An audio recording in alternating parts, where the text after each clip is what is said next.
I am so excited to be here. It is Tuesday. Welcome to the Rutledge Perspective. I am Laurel, and it's going to be a good day. It's going to be a really, really good day. And as I said in my post, we are here doing the show, and we are being conscious of social distancing. There is no one in the studio except me and Jerry, and we are a good 6 feet apart, so we're doing good. Been testing, no fever, no nothing, so it's all good.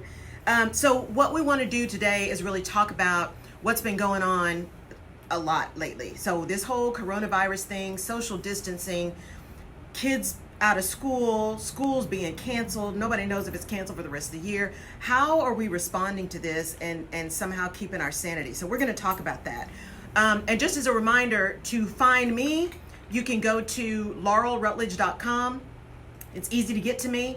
And there you can get to me from a personal perspective, or you can get to me from an HR perspective. Just pick your path, and then we can set up a call. And I always do free calls just to chat and get to know each other. So let's get started. A couple of things, couple of PSAs first. So one of the things that is also happening for those of you, because I know we have listeners across the country, please check your primary voting process. There are some states that are changing the dates of their primaries, and you do not want to lose your voice. So make sure you are checking when your primary is changing, if it's changing, where it's going to be. If you can vote absentee, do that. Whatever you can do to make sure that your voice is counted in the primary, just make sure you're checking with your state to understand what's going on there. So with that, let's dive in. So, crises are the time when your real leaders show up. And it's the time when we all have to dig deep. We all have to decide what's important and how we're going to show up and how we're going to respond and how we're going to act and all of that good stuff.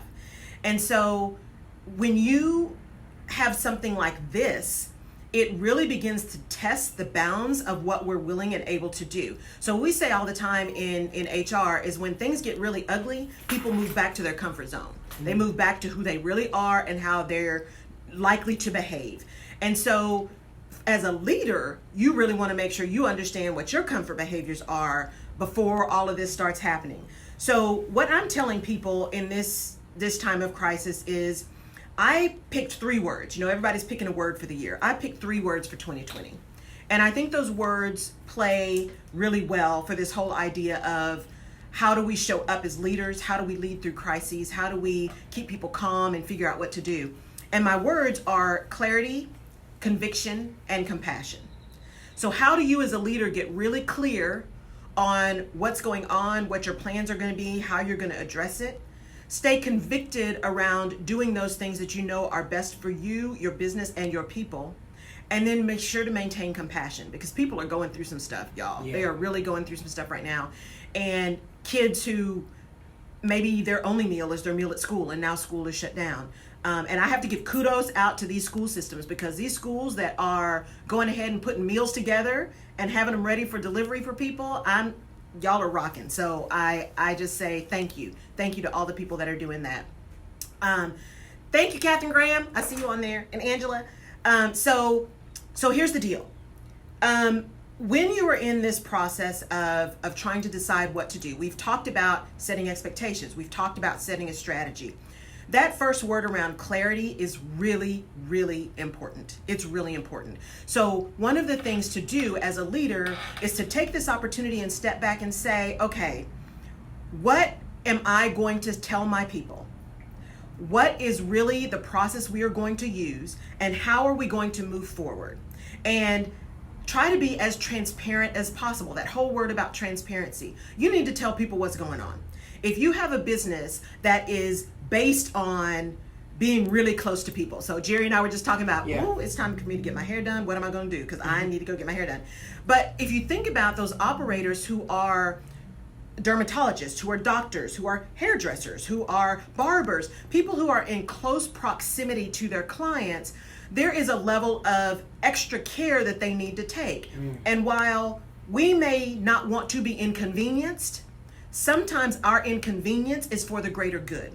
So as a leader, what are the things that you are willing to take as an inconvenience right now so that you can help with the greater good and be prepared to respond later? Lisa Nichols always says, your convenience and your conviction do not live on the same block. Oh, wow. And most of us don't get what we want because we are not willing to be inconvenienced. So when we're in times like these, there is going to be inconvenience. It's just going to happen. There are going to be long lines at the grocery store. Traffic is going to be crazy or non-existent, or you're not going to be able to get your doctor on the phone immediately. We are going to be inconvenienced, and we have gotten so used to things being easy. We've gotten so used to things being at our fingertips. One of my attorneys this morning said, "Oh, here we go. Now everybody's at home and on the internet. What happens if the internet goes down?" Oh, my heart started racing. I thought, what? Yeah, Wait, what? What do you mean no internet? Don't Right? do that. So how about go get a real book and read that? Oh, right? Lord. So think about those things that we right now may be considering as inconvenient, which really are first world problems. First world problems. But you know what? When you said that about the internet, because I know so many pastors and so many people, older people, they were like, that internet is the devil. That internet is the devil. And you need to get off of Facebook and get in the book. Yes. And they down Facebook Yes. and they down the internet until now it's a necessary tool. It is. Because a lot of churches have to stream now. Absolutely. Streaming, not doing communion, all of these kind of things in the idea of safety. So if you think about that clarity, get really transparent. Tell your folks, here's what's going on. Here's what we're going to do. Here's what the plan is for us to get through these next 2 days, 2 weeks, 2 months. And here is what I'm anticipating that to look like.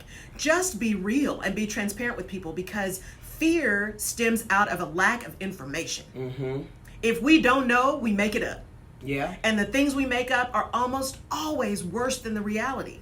So instead of allowing your people to stew and be concerned, your people who may have kids who are now home, or college kids who are now having to move out of a dorm, what can you do as a leader to say, you know what, I got you.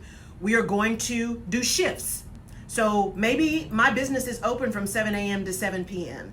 We are going to post for our clients. We are going on limited staff. So we'll still be open these hours, but please understand there may be a delay in service because we are going to take the time to ensure that our staff can take care of what they need to take care of as well. So maybe you have people who work in 4-hour shifts and someone else gets to go home because their kids are going to be home and they don't have a babysitter at that time, or the babysitter tested positive, so they got to find something else.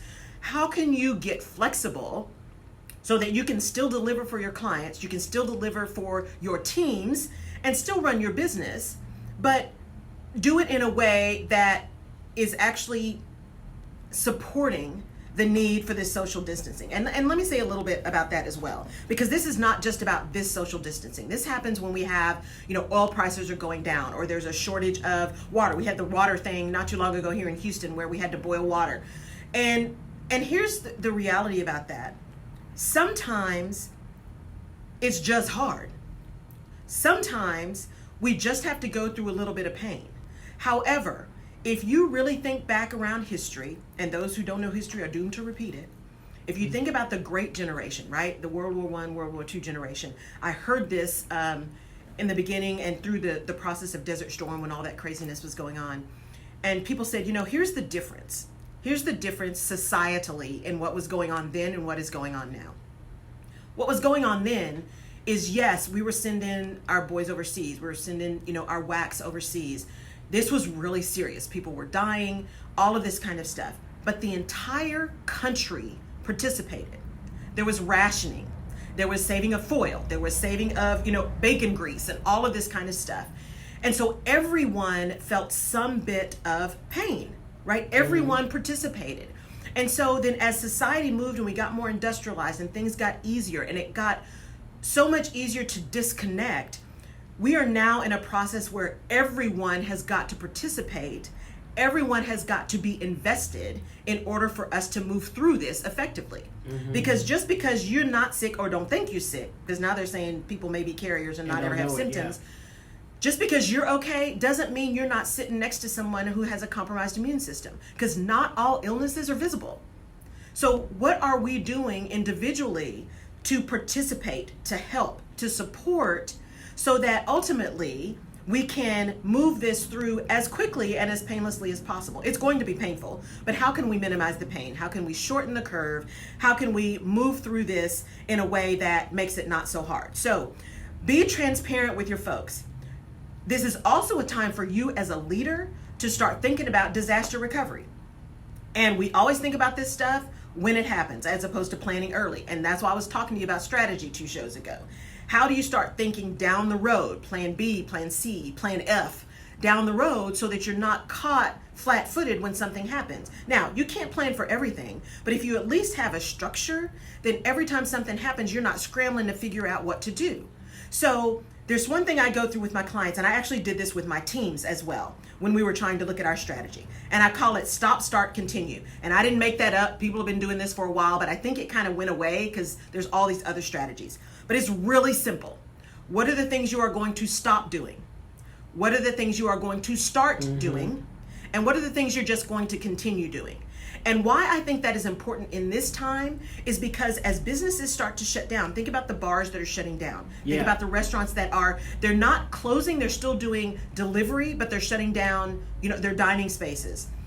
What are the things that they can stop doing besides just closing the dining room? What are the things as a business they can stop doing that saves money or saves time or saves effort and is not necessary right now? What are the things you can stop doing temporarily, or guess what? It might be permanent. There may be something that you're doing that makes no sense, and now that you've evaluated, you just take it off the plate, and you freed up time, you freed up resources. So what are the things you can stop doing? What are the things in these uncertain times that you need to start doing? We need to make sure that everyone is wearing gloves, not just the people prepping in the kitchen. Or we need to make sure that every time you enter a space, not only are you washing your hands, but you're using sanitizer. Every time someone goes through the drive-through, we rewrite down the counter or whatever. What are the things we need to start doing because these times are uncertain? And we've gotten good protocol from the CDC and from the World Health Organization, from WHO and CDC. We've gotten those things. How can we follow those and start doing things that maybe we weren't doing or weren't as diligent and disciplined in doing all the time? So what are those things we can start? And then what are the things you continue doing that are fundamental to your business, right? So we are going to continue to cook food. We're going to continue to serve. We're going to continue to do these things. The grocery stores are going to continue to receive deliveries and stock.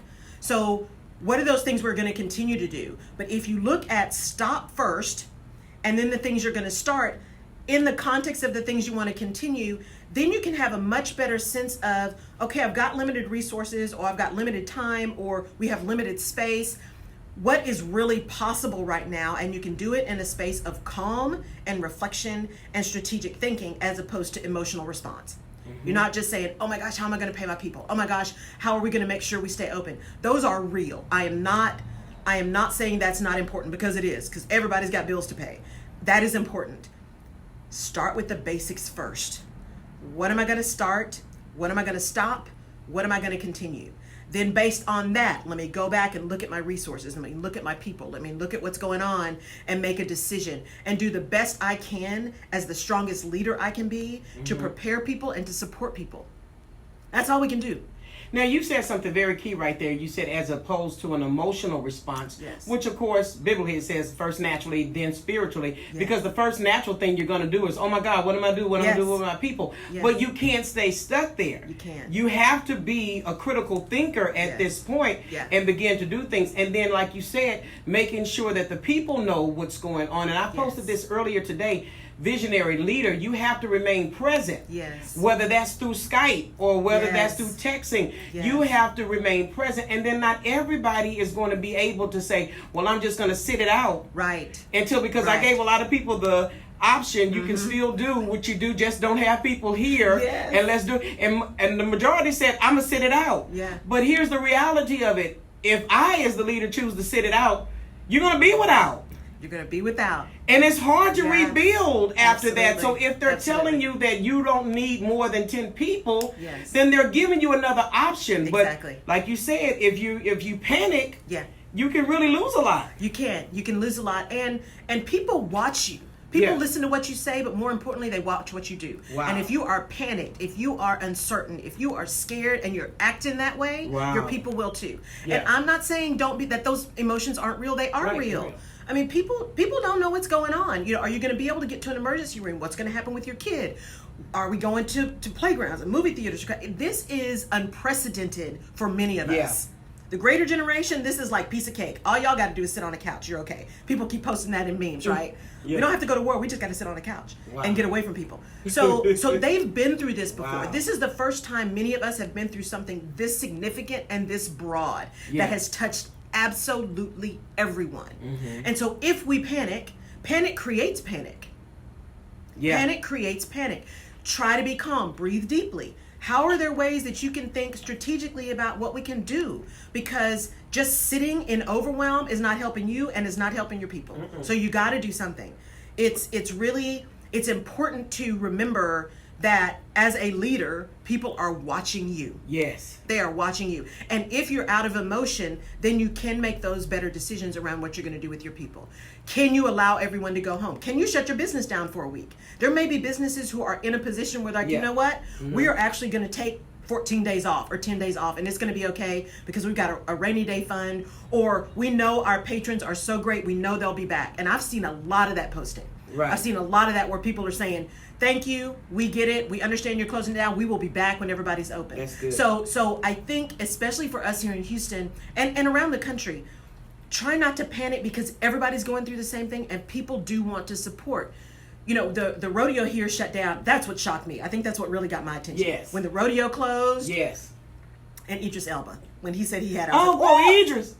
Yeah, so I'm like, okay, it's real, right? Yeah, it's real. But when the rodeo shut down, there were many, many people, vendors who came from all over. I saw one posted who came from New York for the first time. They had all of their stuff here. The carnival people were here. All those kids who were showing their animals. I mean, it was just, devastating.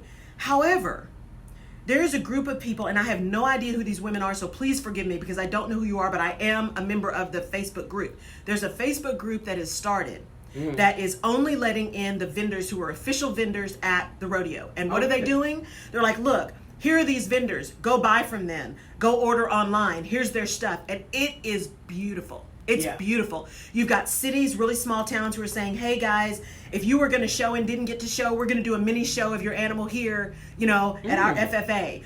Some of the schools are opening up their stables so people can house their animals there. Okay. There was a restaurant that said, we are willing to buy, I think they said 2. We're going to buy 2 animals up to $5,000. Send us your stuff. Because these kids are losing money, right? So I only give you that to say, as leaders, look around us. There are people who are not necessarily leading a business or a CEO or a CFO who are doing a better job of staying calm and leading in crisis than people who are supposed to be the ones we're looking up to. And that's about heart. And that's about compassion. It's about heart. And that's about conviction. Yeah.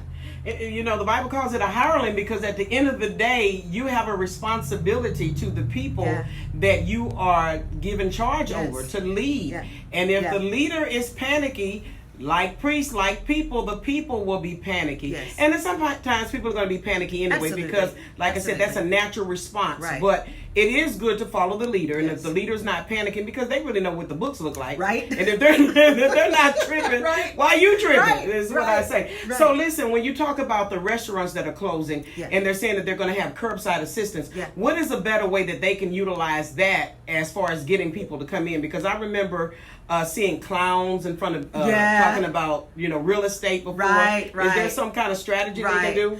I think the biggest thing is what they're doing now. That's the power of Facebook and the internet, right? Everybody is saying, look, we are not doing dine-in, but we are absolutely doing delivery. Come on by, right? So as long as the city doesn't lock down, and if you haven't gone and stored up your freezer, because my girlfriend and I were talking the other day, I'm like, ooh, do I need to go out and eat? Because I got this food in my freezer I need to be eating at home. But if you can, go out and patronize those businesses. Yeah. They are advertising. They are doing everything they can to stay open and to support their people and give their people an opportunity to earn some money. Because if you think about folks that are working by the hour, they don't work, they don't get paid. Yeah. And so there are many businesses and hands off to them or hands up to them. There are many businesses who are saying we're going to find a way to pay our people, even our hourly people. We're going to find a way to do it. And so I am just believing, Jerry. I am believing people that are doing the right thing. Yeah. That always comes back tenfold. It comes back. It really always comes back tenfold. And so I am just believing that it is going to happen. And so we just need to stay focused and connected and transparent and really work with our folks to say, let's understand your situation, right? One of my good friends, her son is at home, and there are a few of us on Polo. And she sent us a video the other day of him just literally bouncing off the walls, and we were laughing hysterically. And she's like, okay, so it's Mommy Montessori, and here's what's going on today. But here's what she did. So they closed the schools, and so she had a meeting with her team, and she said, so team, this is the time I'm going to carve out every day, and that is time for me and my kid. Because I have got to work with him. We're doing class work with him. We're doing lessons with him. And we're going to schedule meetings outside of that. Okay. And I'm available before, I'm available after, but these 4 hours are for me and my kid. And so she was able to do that by being transparent. And she's got a team, so then other people can step in, right? That's why you have cell phones. That's why you have, conference calls. That's why you have email. You can stay connected. It's just a matter of talking and having a plan. Having a plan. Don't just disappear. Don't just disappear. Let people know what's going on as much as you can. If there's an emergency situation, I get that. But let people know what's happening, because that, again, starts to eliminate the tendency to panic. Right. Because, most people need to hear from a voice of reason, a voice of calm. Right. And as we saw with the churches having to close, and then I got on there because a lot of people were being negative. They don't have any faith. Well, no, they're doing what they have to do because they have people they have to look out for. It could be an elderly person. They have several elderly people in the church that can't afford to be out like this. So we have to be mindful that the leader has to follow instructions because they're responsible for everybody else. And so now we're seeing that they're actually saying it started out at 250, then it went down to 50, now to 10, that everybody's going to have to not have worship service. It's going to be difficult, but again, like we've talked about a couple of times, not everything is about us. It's not. Not everything is about us. That person with the compromised immune system, that elderly person who can't afford to get sick. I think we just had our first death, right? I think he was 90. I think I heard this morning he was 90. Still tragic, right? Just because he was here and he was 90 and now he's not. So I think it's... And then I'm looking at the nursing home when you said that, because, my mother recently passed 8 months ago, but I'm like, God, I'm grateful that she's not in a rehab or a nursing home, because I saw this where they can't go into some of the nursing homes. And the children had to wish their mother a 100th birthday through the window. And the elderly looking scared and they're panicking. And I know my heart couldn't take that if I would have to be separated from my mother. So there's a lot going on that's on a serious note that people are not really paying attention to. It's difficult. Those who don't have homes, those who have homes who are multi-families living in the same place because of circumstances. There's just a lot. There's a lot. This thing that's happening is bringing out many societal challenges that we have faced and have actually tried not to think about, that we're having to think about, and having to not think about just us first. I reposted something the other day. There's some cities that have those libraries, those little boxes on the street with libraries where you can get a book, leave a book. And someone posted, instead of putting books in there, put food for the homeless or for those who need it. And it's such a cool idea. And the picture had like peanut butter and all non-perishable stuff, right? But it was this little house that normally has books in it, and anybody can go. There's no judgment. Just it's about putting the other person first right now. And that's important. We have Maximilian Jacob, and she's from Germany. Hi, Maximilian. And she talked about yesterday, I saw her on Facebook, she talked about how frightened she is because there's a lot going on in Germany right now. And we're complaining about not being able to go here and go there, but they can't make any kind of moves right now. So what do you say to those people to calm their fears that really the whole city is shut down? Well, one, hello to Germany. I spent a lot of time there over the last 7 years in Leverkusen and Cologne and Dusseldorf. And so I would say this. One, I think it's important to acknowledge that we're scared. Because when we pretend that it's not real, then we're putting pressure on ourselves to just suck it up, right? And we all know what that means, and the impact on mental health, etc. The other thing I would say is really find the source that is the most trusted for you in Germany. What is the most trusted source? Because there is a lot of stuff out there that has nothing to do with what's really going on. And do your best to just stay calm. We have Facebook, we have Polo, we have FaceTime. Grab a group of friends and set up a book or a group, and you guys just talk to each other every once in a while. Hey, I'm just checking in on you. Are you doing okay? Do you need anything?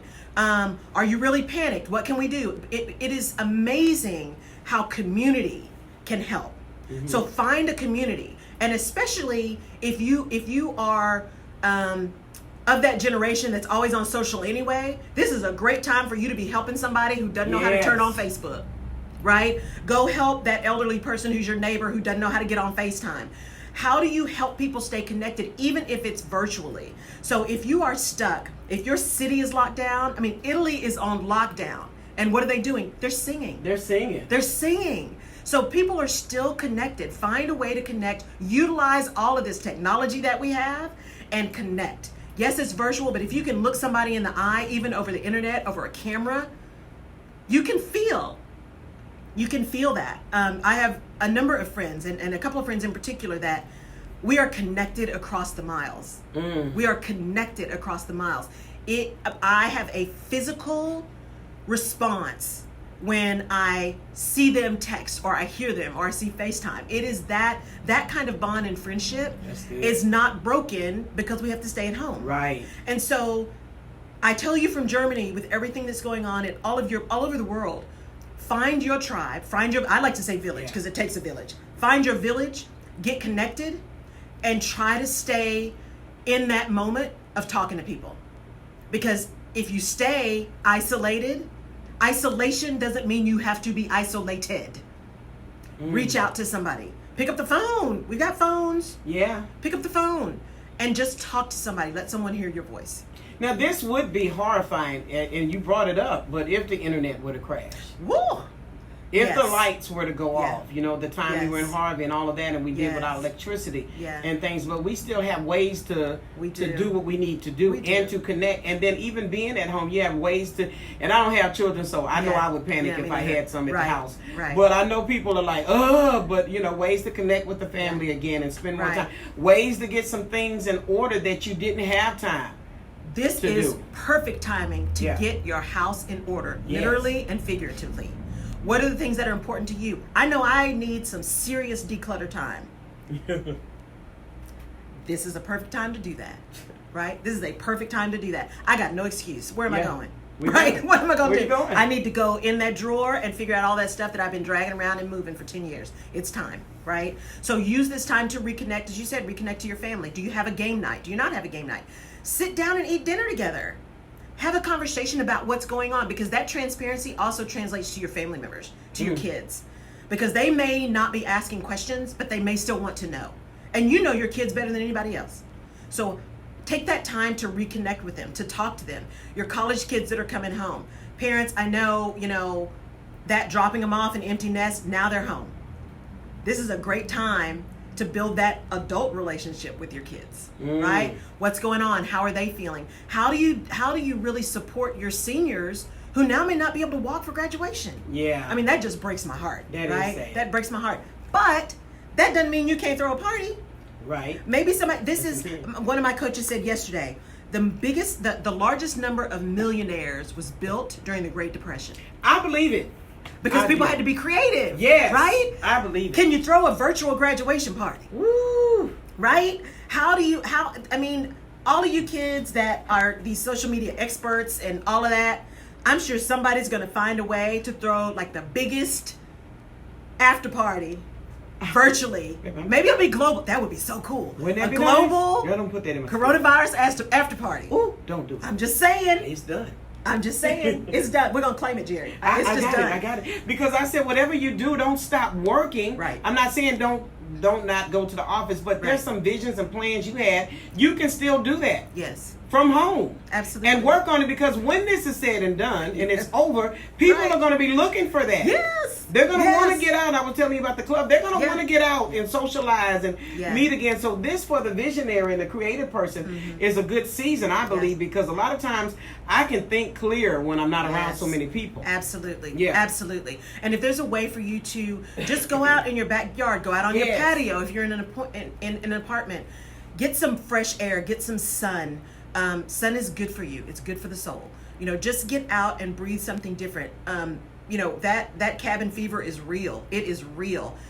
And it doesn't have to be. Just get out. Just get outside of your house. Even if you just walk out your front door for a few minutes. Yeah. Just breathe. If you can, find spaces to be still. You know, I am very much an introvert. I'm professionally extroverted. I am on when I have to be, but I prefer kind of that solitude. That's how I recharge, is by myself. But it's easy when you're like that to never leave. So there's only so much drama I'm feeling right now, because I'm like, woo, I don't have to go anywhere. Are you kidding me? This is awesome. So, but if you are one of those people, and say you have a big family and you're the one that's quiet, try to find your space.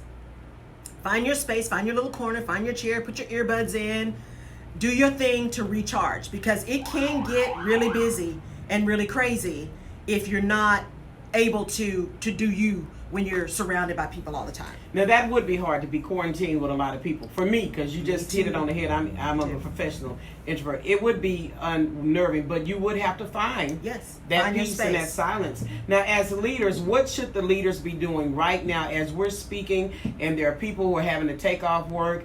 Do they shut down the business?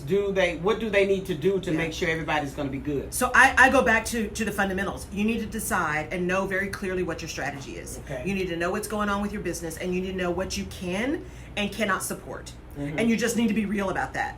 If you can shut down and not crater your business, and you have the ability to do that, then do that. And because what that does for your team is it takes it off their mind. Right? They don't have to worry about, oh my gosh, I should be working, I should be online, if you can afford to just say shut it down, shut it down. Okay. And you take the time as the leader who's shutting it down to go regroup. If you can't, go back to those start, stop, continue. What must be done for this business, right? Because I'm thinking about the people who are doing hand sanitizer. Yeah. The people who are delivering product, right? The people who are stocking shelves.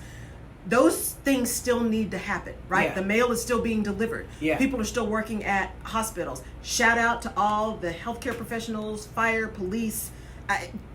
Yeah. They are on the front lines, and they're making it happen. So there's some areas where there is no choice. It still has to work. What you can do as a leader when you're in a situation where there is no choice is have compassion. Understand that this is tough for people. Because those same people who have to be there have families. Yes. That they are away from. That they don't know if they're okay. They don't know if they're taking care of themselves. They're assuming that they are, but they are working their hardest while their mind is split dealing with their family. So if you as a leader can at least have compassion, check on your people. Walk the halls. Are you all right? Absolutely. What's going on? Do you have everything you need? Is there something you can do? Can you, if you can't shut down, can you call a delivery service and say, hey, here's my 10 people that work for me in my small business. I want to deliver this stuff to their houses. What can you do, right? What can you do that can help ease the tension? And then tell them, can you support a small business, a small restaurant, and say, for those of you who are having to come into work, I'm buying lunch these next 2 weeks. That's good. You don't have to worry about it. Yeah. All those groceries you bought, leave those for your family. I got you covered, breakfast and lunch here. Little things. It doesn't have to be $4 million. Little things that show people you care. And especially just walk around and talk to people. Let people know you understand. You hear what they're saying. You understand what they're going through. And you are going to do everything in your power within the realm of what you can do to, if nothing else, listen. Absolutely. We have a young man that's here, Aunt Boogie. I love him very much. Appreciate him. But he's having to sit out for a while because I thought about him yesterday. He has a men's home where he has veterans that are staying there. And I thought, how much is this a stress on him? Because you've got to make sure they're covered, right? That everything is good with them. And it's a lot of people going through a lot of situations and have a lot more responsibility than where you can just see them for that 8 hours or 5 hours when they do whatever they do, because they still got to live after this is over with and figure out how they're going to strategize. So I think that's the most compassionate thing you can do. What you just said about check on the people that are not able to make it in. I'm going to call a fast, so anybody working here, we're not going to eat it. Right. So don't get no bright ideas. Right. Yeah, check on people. And it's pretty simple. It's one of those things where, I learned a long time ago that if somebody's on your mind, pick up the phone. Pick up the phone. Pick up the phone. So this is a time when that rings more true than any other time. Just pick up the phone. And when you're out at the store, Look at the elderly. It was an elderly lady yesterday, and that normally happens to me, that they're trying to reach for something, and you have to stop and be cognizant. Okay, they can't reach this. Anything else I can help you get? Because they're caught up in the rat race. They may not have children or people to visit to take them, so they have to get out in all of this panic. And already, if we're strong and viral, imagine how they feel with all this panic taking place. So be mindful of the elderly. And they're not going to be able to speed down the aisle. Same with me. I was in the store the other day, and it wasn't real packed, but there were a couple of people, baskets full, and it was like they were on a mission to be the first one to check out. So my first thing is, it's too late, baby, because the lines are full. So I don't know why you're running. And I saw a woman, younger woman, basket full. She's not paying attention, right? She's on her phone. She's pushing her basket. She's looking at things. Run right into this lady who had to be in her 70s, 80s. And not only did she run into her, she scowled at her, backed up, and just went around without saying anything. I nearly lost my mind, and I thought, did you get it? And I went to the woman and I said, are you okay? And she said, yes. She said, I just can't believe she did that. I said, ma'am, I can't either. I said, but everybody is not aware that there are other people in this world besides them. I said, so I don't know where you were going. Is there anything I can help you with? Are you sure you're all right? And she's like, yes, I'm sure. Thank you so much. And I just wanted to cry, and I can't say that on radio. I was not pleased with this person at all. Because you know what? That's just not right. I'm so sorry. That's just not right. So think about what you're doing. Remember, there are other people who exist besides you. And check on them. And on another note, though, because I used to be like that, impatient. Move, won't you move? But I'm telling you, with the way people are right now, most of the people's nerves are on 10. You might run across the wrong person to lose your, because some of these elderly packing. So they're not just easy prey out here in these streets. So be careful about that. Because how do we navigate that? How do we navigate the frustrations of others while still trying to maneuver and build? You know, Jerry, that is like the $1 million question. And I am not always the most patient person. Patience is not my superpower. It is simply not. And normally, I mean, that's one of the reasons why I don't do crowds, right? So if I go to a mall, if I go to a grocery store, I've got a list. I know where I'm going. I know what I'm doing, and I'm just moving. I'm not idling. I'm not, window shopping. I'm on a mission. Right. And it just works my nerves to be behind people who are just strolling. And so I have had to, as I've gotten older, realize, one, it's not always about me. It's not. And two, just because I'm in a hurry doesn't mean everybody else is. And that hit me one day. This was several years ago, and I was driving to church, and I was running late, and I was hot. And I have a lead foot anyway, so I got to watch that. I'm working on it. But I was flying, trying to get to church. And of course, because I was flying and I was late, everybody was in my way, right? And as I got closer, there was an accident. There was a very serious accident, right? And every time I see an accident, I say a prayer for the people in the accident. Because not only is that makes for a really bad day, but I'm really hoping that people are all right. I mean, truly, in my heart of hearts, I hope people are all right. And when I saw that accident, and this was a car turned over on its hood. I mean, so this was serious. And I slowed down and I thought, you know what? One, the Lord knows my heart, and I will get to church when I get to church. Two, this person is in this accident. Their car is upside down. My day isn't even close to what that is. And three, just because I'm in a hurry doesn't mean everybody else is. It is not their fault that I didn't have my act together to get out on time. And so, as the saying goes, I had to talk to myself. Physician, heal thyself. Poor planning on your part does not constitute an emergency on mine. That is the truth. So, managing that frustration is extremely hard. I don't pretend to be good at it, because I'm not. I work on it every day. I just try to sit sometimes and pause and not say the first thing that's out of my mouth and not let that feeling overwhelm me. And I've gotten to know myself well enough, and I've matured enough to know when that's coming. When my blood pressure's getting crazy, when I'm getting really frustrated, and when I'm about to do something that I will probably regret. And at least I can recognize it now and make a choice because it is a choice to do something different. So those of you who are really frustrated and really irritated, I just say, just pause, because everybody else is too. Yeah. And that's the truth of the matter. You know, and I said this the other day, and I posted it on Facebook. I said, don't spend all your money on snacks. Put something, if you got a little extra, put something toward a bill. Right. Because they're going to want their money when it's all said and done. They may give you some grace period, but they're still going to want their money. Right. And I know for me, the Lord did speak to me months ago. He said, listen, what you got coming in is not extra money. I need you to pay this off. I need you to do this, and I need you to cover that, because you're going to need to be freed up because of some things that are coming ahead of the pipe. And so we have to use wisdom, because I see a lot of people filling up their baskets and is hoarding a lot of stuff that you may not really need right now. That's not extra money. How should we handle this financially for what's to come? You know, it's interesting. I had, and I do not remember who the financial person was that said this.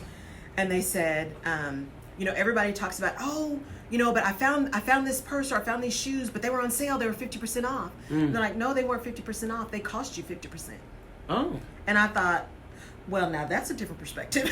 Because the point was, you still spend money. Yeah. You still spend money. Yeah. So you may not have spent as much as you would have spent, but you still spent money. So you made a choice to spend money. So just like everything that we're doing, we have choices. Some choices are better than others. Every choice has consequences. And we have periods of time where some of our choices aren't necessarily choices we want to make. We just have to make them.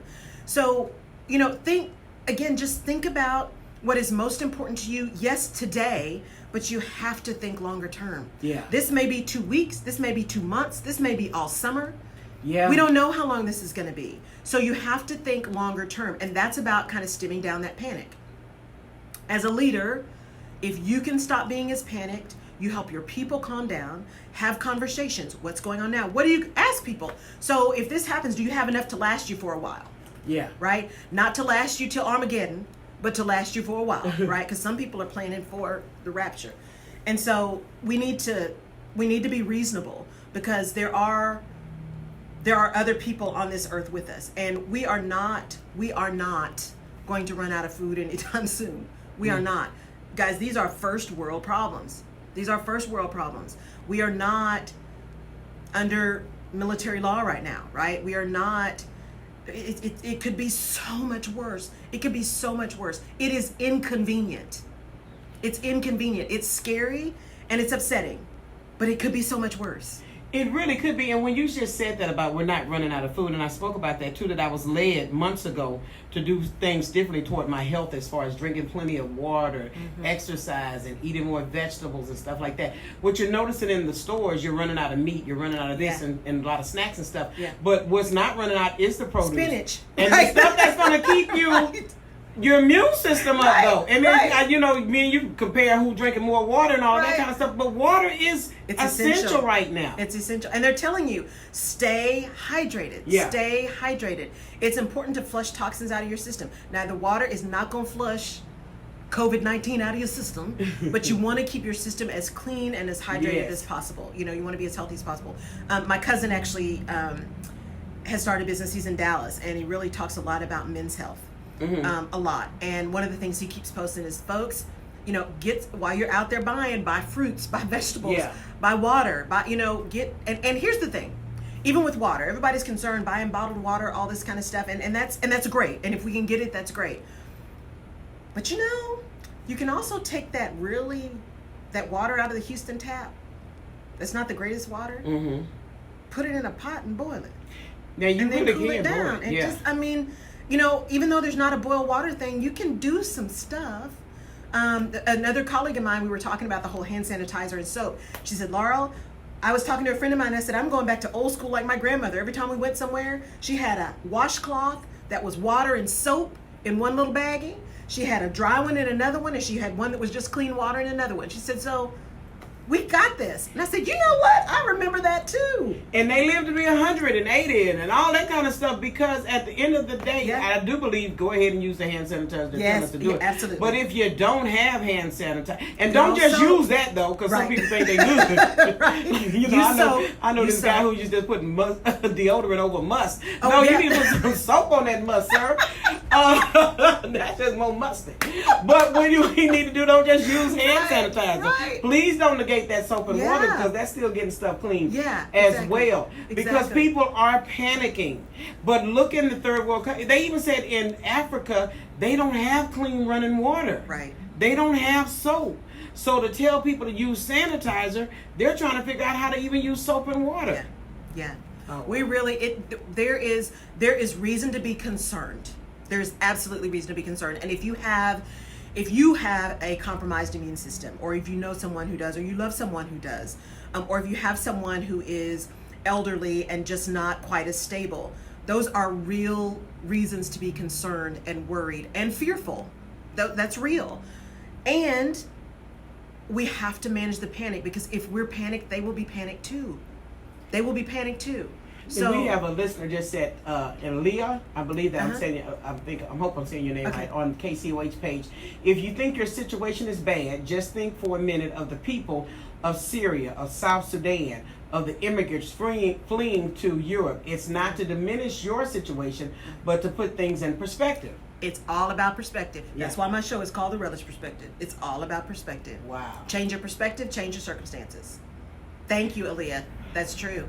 Do you think, honestly, because, I'll be wanting to be in the spirit, because I was thinking about that yesterday when I went to HEB, and they did have water, and they had toilet paper, but they had a limit on all that stuff. And so you can only get 2 things of water and 2 things of toilet paper. But I was like, God, you putting us on a diet, because some of this stuff, we were just being greedy. Yes. And we thought we had to have, because before we weren't buying it much. Yeah. And so now I heard people in line grumbling, oh, they got a limit on this stuff. Well, do you really need as much as you think you need? Or will you be able to manage with less? Right. And are we being wasteful? I believe so. Are we being wasteful? Because if I look back and I think, how many paper towels do we use? If I'm using a paper towel, do I just get 1 or do I get 3? I get 6. Do I get right? Yeah, I do. So this is an opportunity again. Every crisis creates opportunity. Yeah. This is an opportunity to get back to basics. How can we conserve? How can we be really focused on what we're using and how we're using it? How can we get reconnected to our neighbors virtually, right? Social distancing. How can we get reasonable about stuff that we just took for granted? I think that this is a really great opportunity and a really great wake-up call to say, you know what? Maybe we need to rethink some things. Maybe we need to plan. As business owners, how do I plan for a crisis? Because this is not the last one. This is not the last one. Things happen all the time. How do I get prepared for the next one, right? How do I make sure that my people are prepared? And how do I get my business prepared?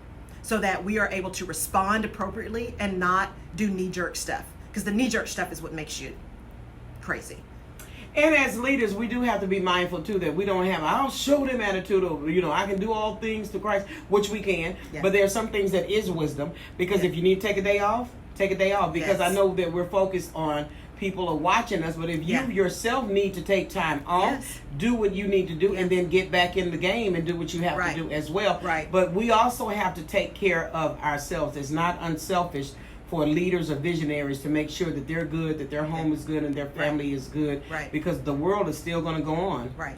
With or without you here. And we're seeing that now, that people are still finding ways. Yeah. Now, this one lady said back in the day they used newspaper for toilet paper. She said, and I know my dad used to talk about that, but it hadn't gotten down to that. Right. I said, well, then there's another problem. You got ink all in your behind. I don't know. I hope it just don't get to that. But again, people are using leaves and tree bark. I don't know. But in these other countries, it's a lot more going on. And I think we feel so entitled. Yeah. And we don't like to be uncomfortable. Yeah. We don't like to be uncomfortable. We don't like to be inconvenienced. And what you said is correct. My friend Holly Dowling says you have to be a little selfish in order to be selfless. And so I grew up in that time where unless you were in the hospital on your deathbed, you went to work. Those days are OVER. Yeah. OVER. If you are sick and you are contagious, stay home. There is no reason in this age of technology, there is no reason you have to go in. Now, I understand that there are places that are actually manufacturing things, and you can build that widget from your bed. I get that. There are some places that you really do have to be at work to do your work. I get that. But there are a lot of places where you don't. You just don't. And as a leader, are you putting pressure on people because you come in when you don't feel well, because you work 45 hours a day and now everybody thinks they have to. You're sending emails at 3 and 4 o'clock in the morning. People feel like they have to respond, or midnight.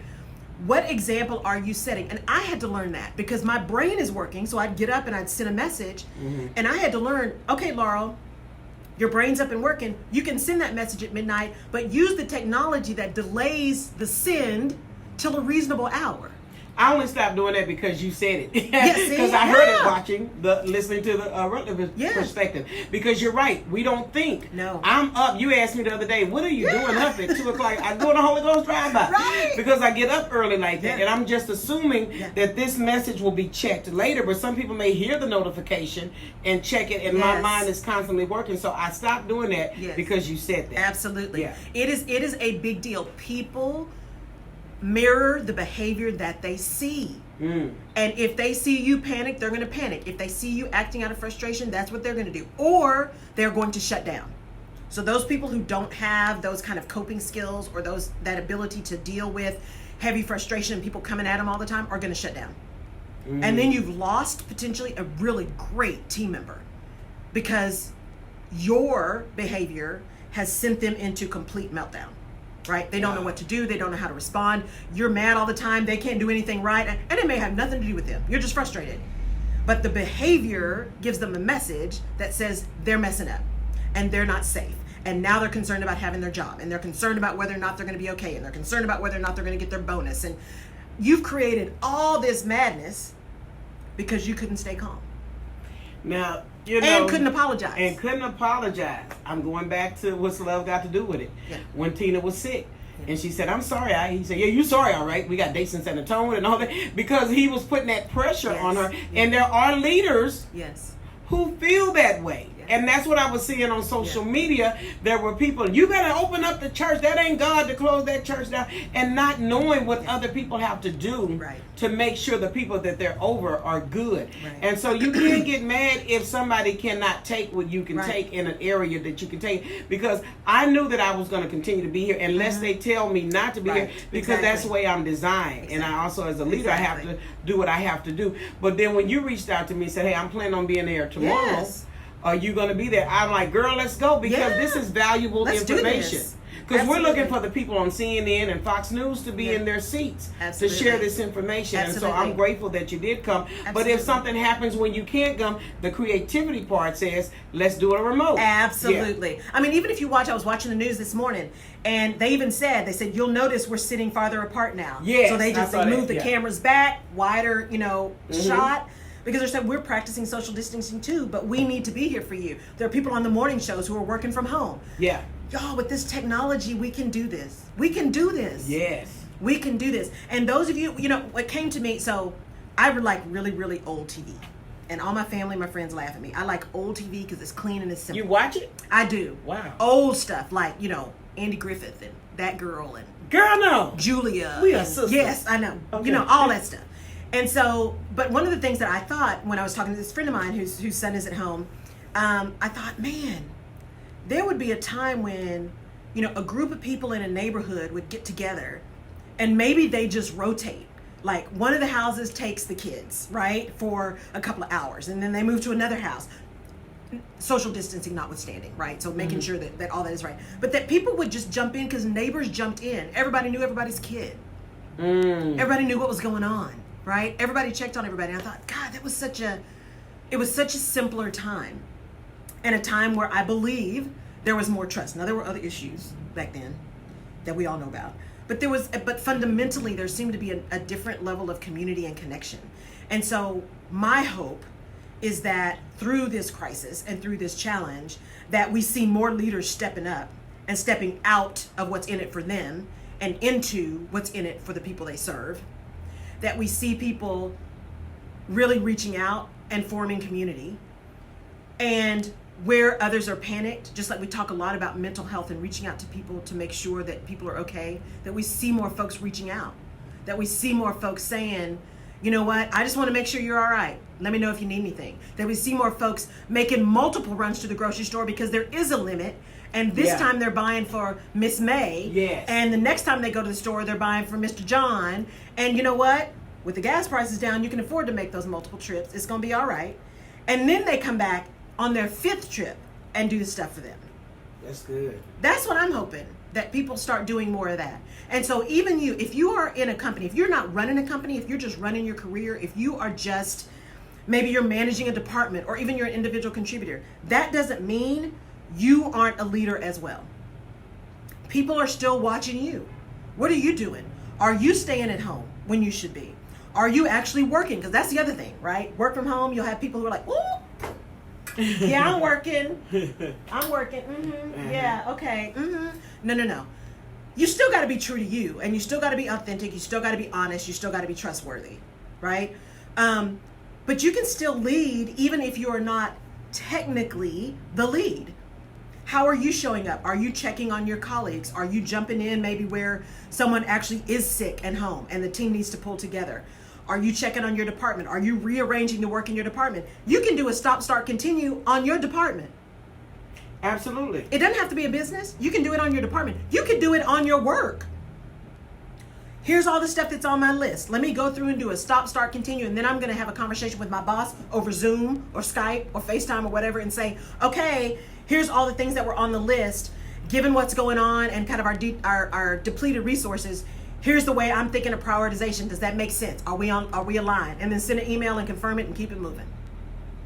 You don't have to be running a business to get clear. You don't have to be running a business to have compassion. You don't have to be running a business to be convicted about doing the right thing. Because catch up is going to be hard. Yes. It really is going to be hard. So if you really take this time out to do absolutely nothing, right, it really is going to be a little bit harder. I say that because I'm managing a radio station, and I tell people if they're not going to do their shows for a while, right, are you communicating with your audience? Right. Because it takes you a lot of time to build that up. Right. So are you just going to disappear? Right. Or are you going to make sure your presence is still felt and still known? Exactly. And you can do that through social media, because Exactly. a lot of times we get this big idea that I can be gone for months at a time and whoop, I got everybody back. But no, you got to make sure that you're showing them that you care about them. Yes. And that are we all making it Yeah. okay? Because nothing bothers me more than when I see people who don't get on social media until they're ready to sell something. Yeah. And then they say, hey fam, Yeah, come support me. right? We weren't family. When? Right. Yeah. Well, and there are some really great resources out there. So of course the CDC is out there, Mm-hmm. the WHO is out there, but there's also, the Society for Human Resources Management has some really good stuff out there. Mm-hmm. There was a friend of mine sent this to me, and it's called it's People Management. It's a UK organization, peoplemanagement.co.uk. And they put some things out there. What does HR need to know about the coronavirus? And they have some different things around what kind of policies you can think through. Because there are some technical things. How do you pay people if they're not working, right? Are there some tax ramifications of things? So there's some really good information. Call an employment attorney. Hey, here's what we're thinking about doing. We want to make sure, planning down here's what we want to do. Employment attorney, I need you to tell me how to do that legally and with the least amount of risk. Right? Don't tell me I can't. Tell me how. That's good. You said something. Let me ask this question. Sure. You may or may not know, but I saw someone post something. They're from New Jersey, and they post something on Facebook, and they said, all right, everybody, because of corona, you need to refinance your house. Why would that be? I don't know. And then people were chiming in like, yeah, right, that's a good idea. And then somebody says, why would I? My interest rate is real low already. Yeah, the only thing I can think of somebody saying refinance your house is because they are doing some interesting stuff with interest rates, but that one's beyond me. So Jerry, is there I don't anything know. financially that we can do to get ahead in the midst of this? I mean, not saying we're taking advantage of this coronavirus, but is there any upswing to what we're going through right now that the business mind person or the person who wants to invest, should we be investing in anything, buying anything? I mean, so I have a financial planner because that's not my thing, Okay, right? good. I and actually I'm very careful about that, right? I'm not a financial planner. I'm not an attorney. Okay. But here's what I would say: you always need to use good financial judgment. And so, my financial planner actually sent out a note to all of his clients and was like, "Look, we know everybody's really concerned because the stock market's dipping and all that kind of stuff. It's the same thing in 2008. Yeah. Just need to be still. Be still." Because the last thing you want to do is be as volatile as the market is. Because if you jump around and it's jumping around, you're never going to meet. So find someone you trust who is an expert. talk to them, because if you're really panicking, you need to go talk to somebody who's an expert. Right. And then heed their advice and just, give it up. There's no, I finally, as much as I started to panic, and I thought, you know what, but this is nothing I can do anything about. Absolutely. I have zero control. So why am I losing my mind? I can't do anything about it. I can do zero about it. So we're just going to let it be what it's going to be, and we will respond accordingly. And in the meantime, I am buying what I need. I am not going out and spending money that I don't need to be spending. I am saving where I can. Yeah. I'm not traipsing all over town, burning up gas. I'm just be smart. I did buy some patio furniture the other day because it was really because it was on sale. It was on sale, and I was like, if I don't do this, it's gonna go up. So I did. I'm just putting it out. Right. Okay. Well, but again, that is something you had been planning to do, yes, right? So that's different. Yeah. And so you just need to go back and look at your business, look at your circumstances, decide what you want to do. Yeah. And so Jennifer just said lower interest rates haven't hit the mortgage rates yet. I agree. And I saw someone said that it hasn't hit. Yeah. But she is a comedian, so maybe she was trying to be funny, maybe, but everybody was taking it seriously. It takes a while for that to trickle down to mortgage rates. Yeah, thanks, Jennifer. Yeah. So has it happened with credit cards? Is she there? Yes, she did. Right, Jennifer. I honestly, I know that the Fed dropped the rates, but I don't think that has trickled through the system yet. Okay. At all. I have not seen any of that. And in this point in time, as many emails as I'm getting from folks, from airlines, from hotels, from everybody else, if your bank or somebody was lowering interest rates, they'd be saying something. And I haven't seen anything. I hadn't seen anything either. I hear people saying they got tickets, airline tickets for less than $5. I don't know if that's a joke or whatever. But is it wise? Is it wise to go get airline tickets? Well, so again, I would say this: if you were planning a trip anyway, and you can buy a ticket now, I say go buy the ticket. If you can get a ticket for $50 as opposed to $500, go buy the ticket. But understand, you may or may not, depending on when that trip is, be able to take that trip. So when you buy the ticket, make sure you are reading and understanding the new rules around cancellation. That's good. Because like United just changed their cancellation policy where they're not refunding. They will give you a credit, but they're not going to refund. And in one of their advisories, it says they changed it because people were up in arms, and they said, okay, you can get a refund, but you have to wait a year to get a refund. Oh, wow. So I'm just saying, buy the ticket if you want to buy the ticket. Just be prepared. Just be prepared and understand you may or may not be able to take the trip because of what's going on.